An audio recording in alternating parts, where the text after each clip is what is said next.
अच्छा, तो पिच क्या होती है? पिच डिस्टिंग्विश करती है श्रिल और ग्रेव साउंड को।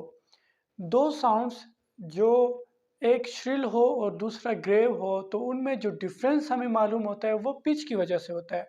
अब ये श्रिल साउंड और ग्रेव साउंड्स क्या होते हैं? देखिए, श्रिल साउंड्स कहते हैं बारीक आवाज़ों को, जिस तरह बिल्लियों की आवाज़ होती है, परिंदों की आवाज़ होती है, ये बारीक आवाज़ें होती है। तो इन आवाज़ों को हम कहते हैं श्रिल साउंड्स।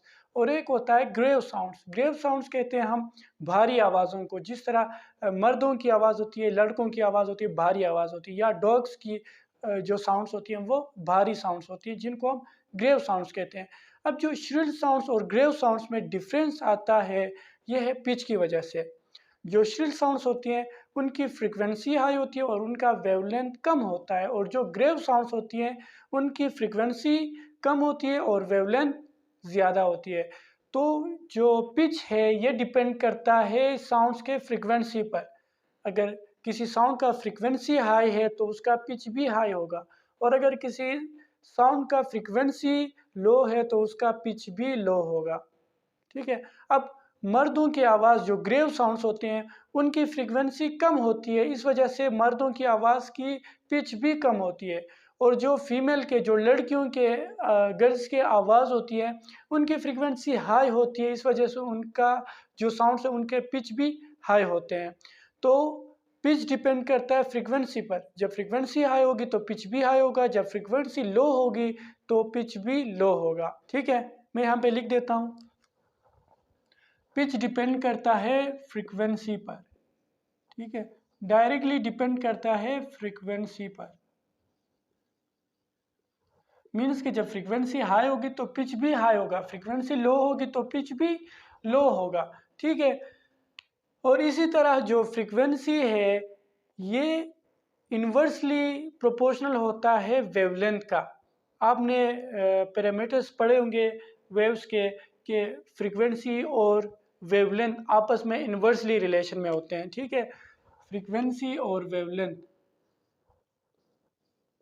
मीन्स कि जब वेवलेंथ ग्रेटर होगा तो फ्रीक्वेंसी कम होगी, फ्रीक्वेंसी ग्रेटर होगा तो वेवलेंथ कम होगी, और जब फ्रीक्वेंसी ग्रेटर होता है तो वेवलेंथ कम होती है। मीन्स के फ्रीक्वेंसी जब ग्रेटर होता है तो पिच भी ग्रेटर होता है। ठीक है, तो इसका मतलब ये है कि जब पिच ग्रेटर होगा तो वेवलेंथ क्या होगी? कम होगी। जिस साउंड का पिच और फ्रीक्वेंसी हाई होंगे उस साउंड का वेवलेंथ कम होगा। इसको डायग्राम से समझने की कोशिश करते हैं।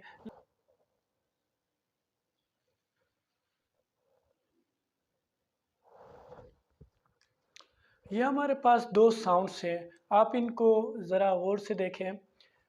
लेट सपोज इस साउंड में हमारे पास वेवलेंथ होता है यहाँ से लेकर यहाँ तक।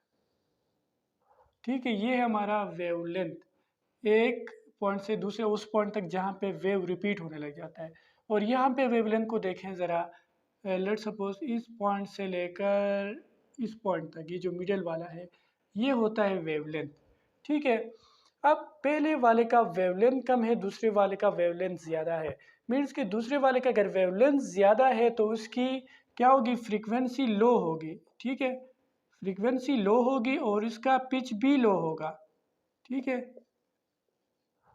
जब वेवलेंथ ग्रेटर होगी तो पिच लो होगा और फ्रीक्वेंसी भी लो होगी, और जब वेवलेंथ कम होगा तो उसका फ्रीक्वेंसी भी हाई होगा। ठीक है, और उसका पिच भी हाई होगा। ठीक है, मीन्स कि जब फ्रीक्वेंसी हाई होती है तो हमने कहा था कि वो साउंड श्रिल होती है, मीन्स कि बारीक आवाज़ होती है। और जब फ्रीक्वेंसी लो होगी तो वो साउंड क्या होती है? उसका पिच भी लो होता है और वो साउंड ग्रेव साउंड होती है, जिस तरह मर्दों की आवाज़ होती है।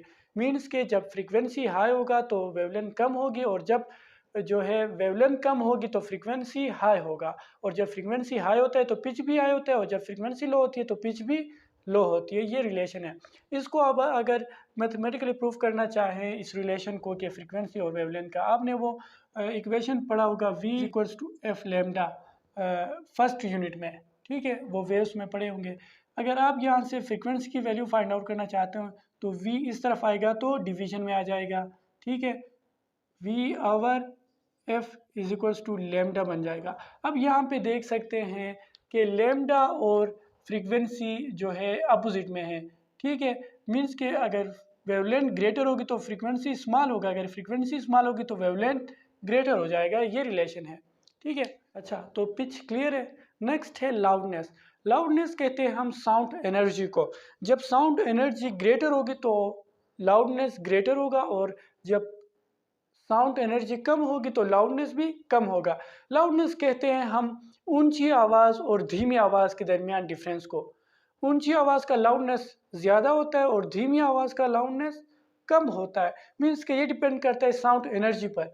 जब साउंड एनर्जी ज़्यादा होगा तो आवाज़ भी ऊंची होगी और लाउडनेस भी ज़्यादा होगा, और अगर साउंड एनर्जी कम है तो आवाज़ भी धीमी होगी और लाउडनेस भी कम होगा। ठीक है, लाउडनेस हम कहते हैं साउंड एनर्जी को।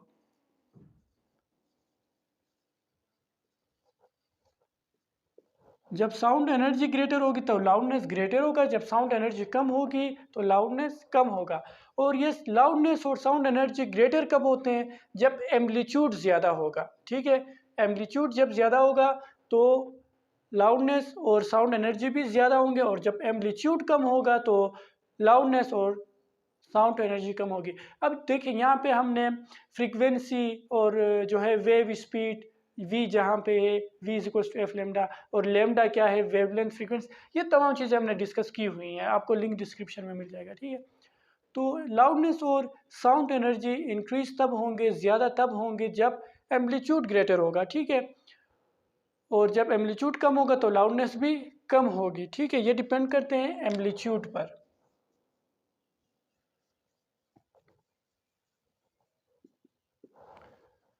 अच्छा, और लाउडनेस जो है ये 3 फैक्टर्स पे डिपेंड करता है।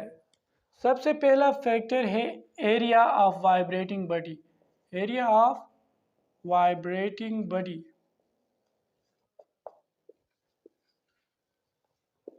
आपको पता ही है कि साउंड प्रोड्यूस होने का वजह है वाइब्रेशन। वाइब्रेशन से साउंड प्रोड्यूस होती है।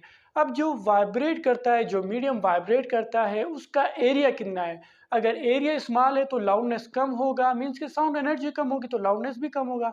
और जो वाइब्रेट करता है वो एरिया अगर ग्रेटर होगा तो साउंड एनर्जी ज़्यादा प्रोड्यूस होगी, लाउडनेस ज़्यादा प्रोड्यूस होगा। फॉर एग्जाम्पल, दो एरिया हैं जो वाइब्रेट करते हैं, एक एरिया ज़्यादा है और दूसरा कम है। फॉर एग्जांपल, एक एरिया है ये वाला जिसका रेडियस ये है, स्मॉल आर स्मॉल एरिया है, तो यहाँ पे जो लाउडनेस प्रोड्यूस होगा वो लो लाउडनेस होगा एज़ कम्पेयर टू जब हम कोई लार्ज एरिया लेंगे।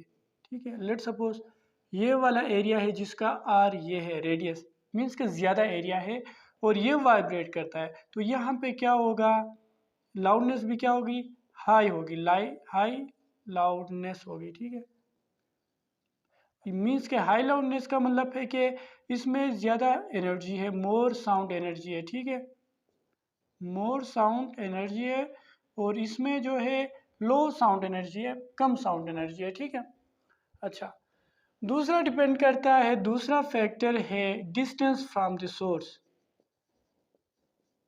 Distance from the source. Distance from the source का मतलब है कि आप सोर्स से कितना दूर हैं। फॉर एग्ज़ाम्पल, आप एक जो है आपके साथ ही साउंड प्रोड्यूस होता है तो आपको वो लाउडर फील होगा, उसकी लाउडनेस ज़्यादा फील होगी। और जब आप दूर खड़े हैं और कहीं दूर से साउंड आ रही है तो उसका लाउडनेस भी कम फील होगा। तो मीन्स के डिस्टेंस फ्रॉम द सोर्स का मतलब है कि आप जिस जगह पे साउंड प्रोड्यूस होती है उससे कितना दूर है। ज़्यादा दूर हैं तो लाउडनेस आपको कम फील होगी, और अगर साथ ही खड़े हैं तो लाउडनेस आपको ज़्यादा फील होगा। ठीक है, और तीसरा जो फैक्टर है मीडियम जो है उस पर डिपेंड करता है।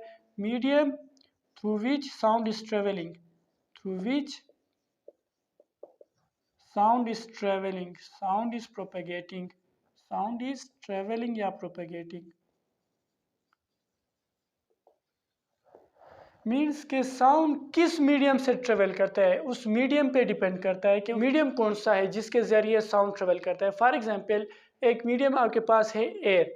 एयर में जो है साउंड की स्पीड कम होती है जिसकी वजह से उसका लाउडनेस भी कम होता है। और दूसरा है फॉर एग्जांपल लिक्विड। लिक्विड में जो है साउंड ज़्यादा तेज़ी से के साथ ट्रेवल करता है एयर के मुकाबले में। तो इसका मतलब है कि जो एयर के मुकाबले में लिक्विड में अगर कोई वाटर के अंदर कोई साउंड ट्रेवल करता है तो उसका लाउडनेस भी ज़्यादा होगा। और अगर सॉलिड में ट्रेवल करता है तो सबसे ज़्यादा होगा, क्योंकि सॉलिड में जो है लाउडनेस सबसे ज़्यादा इस वजह से होगा कि उसमें जो है साउंड की स्पीड सबसे ज़्यादा होती है। तो ये मीडियम पे भी डिपेंड करता है। ये 3 फैक्टर्स थे। लाउडनेस जो है ये किसी भी साउंड का लाउडनेस तब ज़्यादा होगा जब उसका एम्पलीट्यूड ज़्यादा होगा। जब एम्पलीट्यूड ज़्यादा होगा तो लाउडनेस ज़्यादा होगा, और अगर लाउडनेस कम है तो इसका मतलब है कि उसका एम्पलीट्यूड भी कम होगा। नेक्स्ट है क्वालिटी। क्वालिटी कहते हैं हम उस प्रॉपर्टी को, उस फैक्टर को जिसके बुनियाद पर हम सेम पिच और सेम लाउडनेस वाले साउंड्स पे भी डिफरेंट कर सकते हैं, ठीक है, डिस्टिंग्विश कर सकते हैं। मीन्स के दो साउंड्स हैं जिनकी पिच भी सेम है और लाउडनेस भी सेम है, लेकिन फिर भी हम उनमें डिफरेंस फाइंड आउट कर सकते हैं। तो जिस फैक्टर के ज़रिए हम उनमें डिफरेंस फाइंड कर सकते हैं वो है क्वालिटी। फॉर एग्जाम्पल, आप कमरे के बाहर हो और कमरे के अंदर पियानो और फ्लूट बज रहे हैं। अब फ्लूट और पियानो का लाउडनेस भी सेम है और पिच भी सेम है, जिस तरह आपके बुक में एग्जाम्पल दी गई है। तो उस पियानो और फ्लूट का फ्रीक्वेंसी मीन्स के पिच और लाउडनेस दोनों सेम है, लेकिन आप फिर भी आप फ़र्क जान सकोगे कि ये फ्लूट का साउंड है, ये पियानो का साउंड है। आप कमरे के बाहर हो, देख नहीं सकते, सिर्फ साउंड से डिफरेंस फाइंड आउट कर सकते हो। तो आपको मालूम होगा, उन दोनों का डिफरेंस आपको मालूम होगा कि ये पियानो का साउंड है, ये फ्लूट का साउंड है। तो जिस फैक्टर के ज़रिए आप फाइंड आउट कर सकते हो उसी फैक्टर को हम कहते हैं क्वालिटी, ठीक है। The factor through which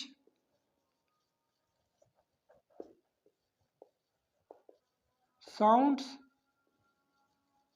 of same frequency या same pitch and same loudness can be distinguished.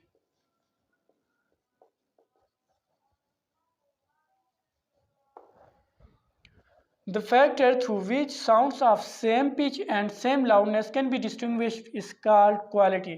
दो साउंड्स ऐसे हों जिनका पिच भी सेम हो और जिनका लाउडनेस भी सेम हो, लेकिन फिर भी आप उनमें फ़र्क कर सकें, तो जिस फैक्टर के ज़रिए फ़र्क कर सकते हैं उसी को हम कहते हैं क्वालिटी। तो आज का हमारा लेक्चर यहीं तक था। इंशाल्लाह इसके नेक्स्ट पार्ट में हम साउंड इंटेंसिटी को डिस्कस करेंगे। अगर वीडियो हेल्पफुल रही तो वीडियो को लाइक करें। अगर मज़ीद इस तरह के लेक्चर्स आप देखना चाहते हैं तो चैनल को सब्सक्राइब करें। मिलते हैं नेक्स्ट वीडियो में, तब तक के लिए अल्लाह हाफिज़।